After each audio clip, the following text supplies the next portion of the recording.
Bonjour à toutes et tous et bienvenue dans cette vidéo mensuelle. Le mois de novembre a été marqué par l'élection de Donald Trump en tant que 47e président des États-Unis.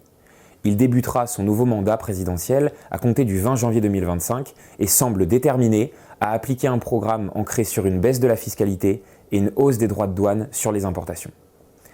Ces perspectives se sont traduites boursièrement par une forte accélération du marché actions aux États-Unis ainsi qu'un renforcement du dollar face à toutes les autres devises.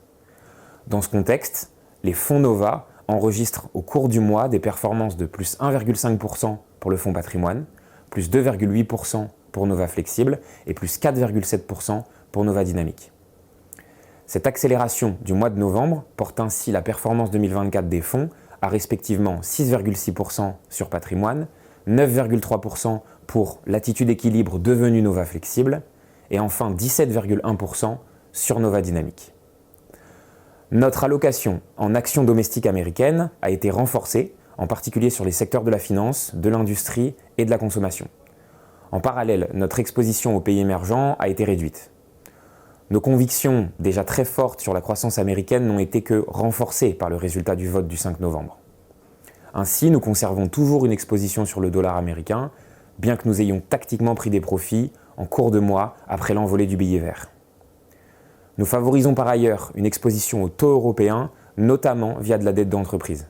La BCE devrait, selon nous, assouplir les conditions économiques en délivrant de nouvelles baisses de taux au cours des prochains trimestres. Côté actions, nous aimons les actions domestiques américaines d'une part et les actions indiennes d'autre part. Toutefois, compte tenu des niveaux de valorisation désormais atteints sur les grosses capitalisations américaines, nous avons initié des couvertures sur l'indice S&P 500. L'euphorie récente constatée post-élection de Donald Trump pousse un bon nombre d'investisseurs à délaisser ces couvertures, ce qui les rend attractives pour gérer notre risque durant ces 6 prochains mois. Enfin, nous conservons toujours des obligations d'entreprise européennes sur des maturités courtes afin de maintenir une base de rendement dans les portefeuilles.